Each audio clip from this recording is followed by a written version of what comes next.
The first CSR by Panasonic Manufacturing Malaysia Berhad is town cleaning and tree planting. Panasonic Group of Company has successfully organized the town cleaning and tree planting through the Eco Relay activities in collaboration with local town council from June to October 2015, covering Klang Valley, Southern and Northern region. The second CSR by Panasonic is AP Global Academy 2016. Panasonic Group of Companies in Malaysia have jointly organized the Asia Pacific Global Academy 2016, which held at Complex Sukan Negara Panasonic Stadium, Shah Alam. This was in conjunction with the Panasonic Appliance Marketing Asia Pacific first anniversary of its establishment in Malaysia, and the objective is to unify AP Academy Global Run for companies to develop a sense of unity and commitment to achieve their annual target. The other CSR initiative by Panasonic is their company also look the interests of their employees in terms of extending medical and hospitalizations to non-working spouse of employees and their children.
FAR660 revenue from contracts with customers define that an agreement between two or more parties that creates enforceability of rights and obligations. Contracts can be written, oral, or implied by an entity's customary business practices. An entity shall consider these practices and processes in determining whether and when an agreement with a customer creates enforceable rights and obligations. For further explanation, now we will watch the video that shows the comparison between Panasonic and IOI Corporation.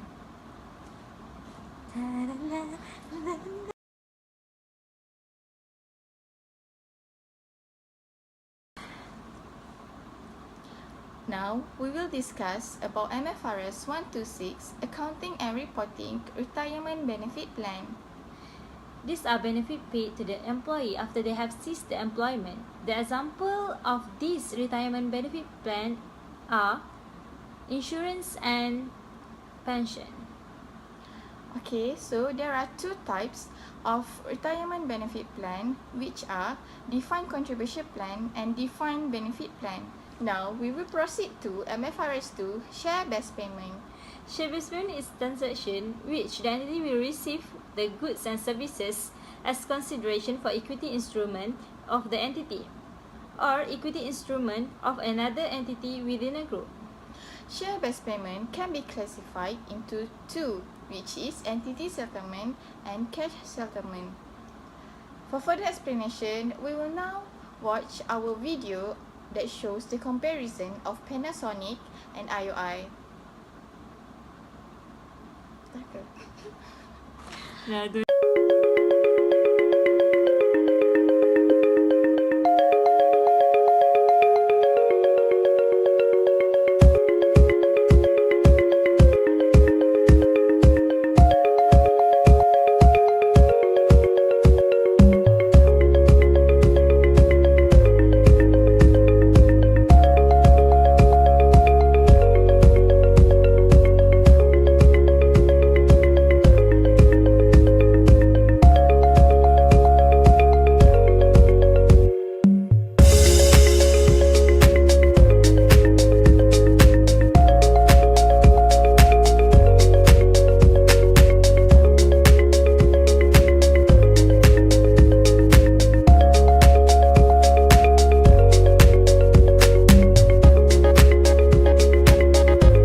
Now we will proceed with MFRS 119 employee benefits. Short-term employee benefits are employee benefits that are due to be settled within 12 months after the end of the period in which the employees render the related service. They include wages, salaries, bonuses, and non-monetary benefit for current employees. Now, we will watch the next video. MFRS 119 employee benefits. We compare with two companies, which are Panasonic Manufacturing Malaysia Berhad and IOI Corporation Berhad. Employee benefit for Panasonic Manufacturing Malaysia Berhad. First, short-term employee benefit. In respect of salaries, annual bonuses, paid annual leave, and sick leave are measured on an undiscounted basis and are expensed as the related services provided. A liability is recognized for the amount expected to be paid under short-term cash bonus or profit sharing plans. If the combined entity and the company have a present legal or constructive obligation to pay this amount as a result of past service provided by the employee, and the obligation can be estimated reliably. Second statement. The combined entities and the company contribution to the statutory pension fund are charged a profit or loss in the financial year to which they relate. IOI Corporation Berhad. Short-term employee benefits. Wages, salaries, other monetary and non-monetary benefits are accrued in the period in which the associated services are rendered by employees of the group. Short-term accumulated compensated absence such as paid annual leave are recognized as an expense when employees render services that increase the entitlement to future compensated absences. Short-term non-accumulating compensated absence such as sick leave are recognized when absence occur and they lapse if the current period's entitlement is not used in the full and do not entitle employees to a cash payment for unused entitlement on leaving the group. Bonuses are recognized as an expense when there is a present legal or constructive obligation to make such payments. MFRS 15 Revenue from Contract with Customer. Panasonic Manufacturing Malaysia Berhad. Before adopt the MFRS Revenue recognition. Goods sold. Revenue from the sale of goods in the course of ordinary activities is measured at fair value of the consideration received or receivable, net of return and allowance, trade discounts, and volume rebate. Revenue is recognized when persuasive evidence exists, usually in the forms of an executed sales agreement, that the significant risk and reward of ownership have been transferred to the customer. Recovery of the consideration is probable. The associated cost and possible return of goods can be estimated reliably. There is no continuing management involvement with the goods, and the amount of revenue can be measured reliably. If it is probable that discount will be granted and the amount can be measured reliably, then discount is recognized as a reduction of revenue as the sales are recognized. IOI Corporation Berhad, before adopt the MFRS. Revenue recognition. Revenue is measured at the fair value of the consideration received or receivable and is recognized when it is probable that economic benefit associated with the transaction will flow to the entities, and the amount of the revenue can be measured reliably. Commodities are the products and services. Revenue is recognized upon delivery of products and customers' acceptance, if any, or performance of service nets of discount.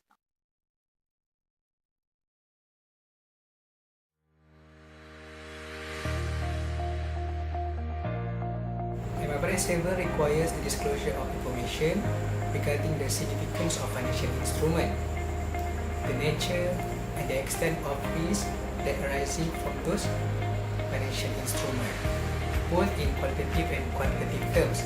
Specific disclosures are required for the transfer of financial asset and a number of other matters.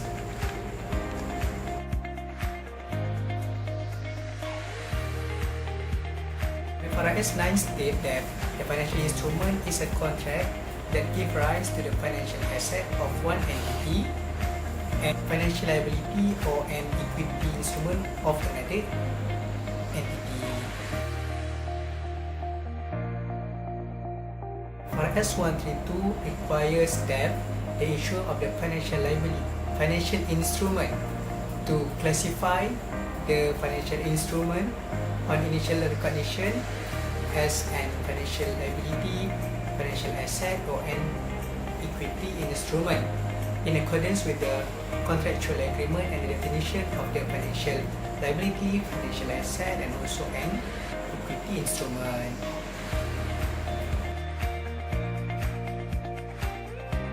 Hi, today I have been asked to present about two companies which are manufacturing company and also plantation company on the aspect of the financial instrument. The manufacturing company, we have choose the Panasonic company, and for the plantation company we have choose the IOI Corporation.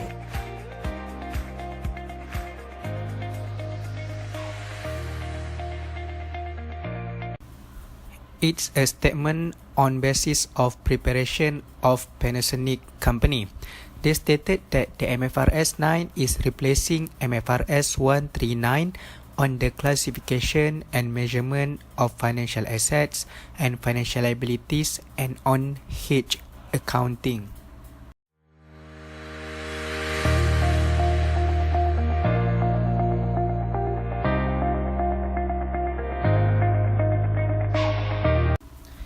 It shows how the financial instrument initial recognition and measurement.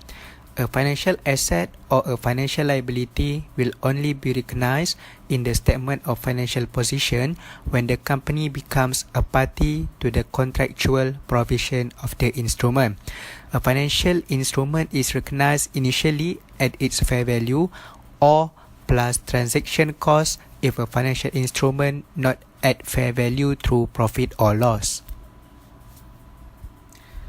An embedded derivative is recognized separately from the host contract and accounted for as a derivative if it is not closely related to the economic characteristics and risk of the host contract, and the host contract is not recognized as fair value through profit or loss.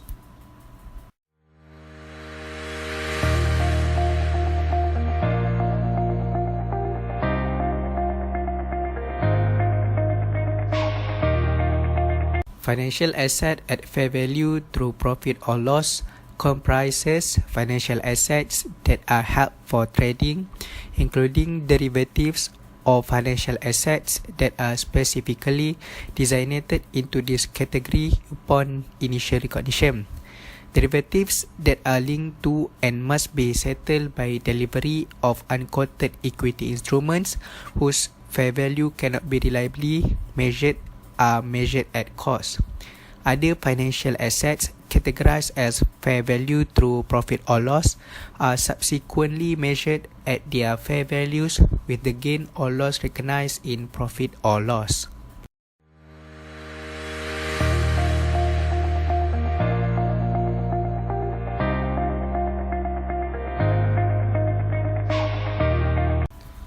All financial liabilities are subsequently measured at amortized cost other than those categorized as fair value through profit or loss.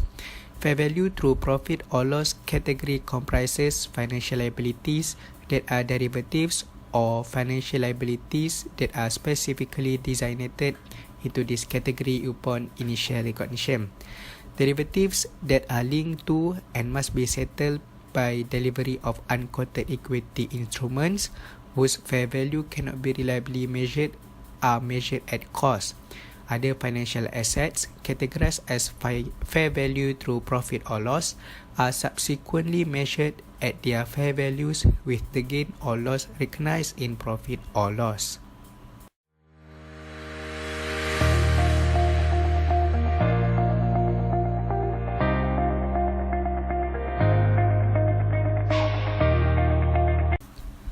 Credit risk is the risk of a financial loss to the company if a customer or counterparty to the financial instrument fails to meet its contractual obligation. The company's exposure to credit risk arises principally from its receivable from customers and deposits with related company. The company will do the credit evaluation to evaluate the credit risk.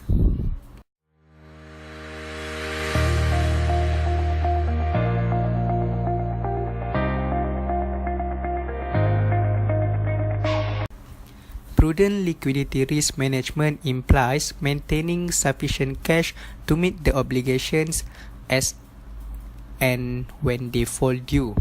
The company manages its liquidity risk with the view to maintaining a healthy level of cash and cash equivalents appropriate to the operating environment and expected cash flows of the combined entity and the company.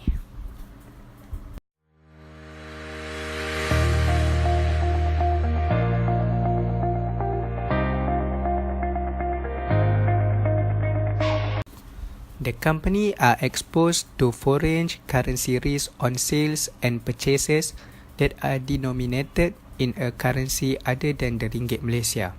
The currencies that give rise to this risk are primarily US dollar, Japanese yen, Singapore dollar and euro. The company used derivative financial instruments such as foreign exchange contracts to cover certain exposures. It does not trade in financial instruments. Foreign currency risk is the risk that the fair value of the future cash flows of a financial instrument will fluctuate because of changes in foreign exchange rates. The company used forward contracts and transacted with a related company to mitigate foreign exchange risk of highly probable forecasted transactions such as anticipated future export sales. The company's currency exposure is disclosed in the respective notes for all items of the financial assets and liability.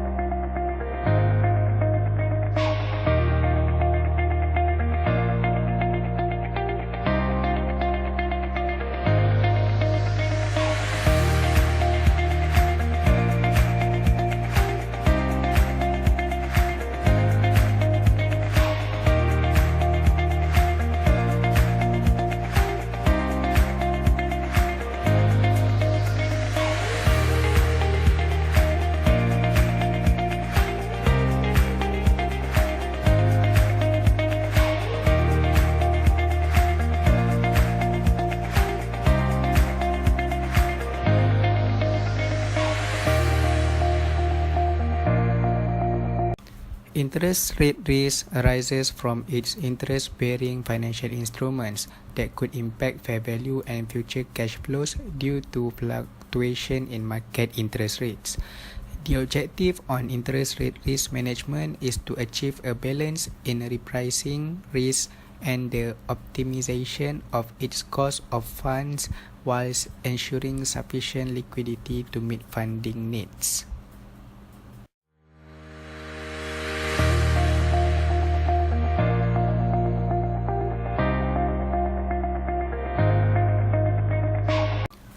Plantation and manufacturing segments are inversely exposed to price fluctuation risk on sales and purchases of vegetable oil commodities. These two operating segments enter into commodity future contracts with the objective of managing and hedging their respective exposures to price volatility in the commodity markets. The objective on price risk management is to limit the group's exposure to fluctuations in market prices and to achieve expected margins on revenue.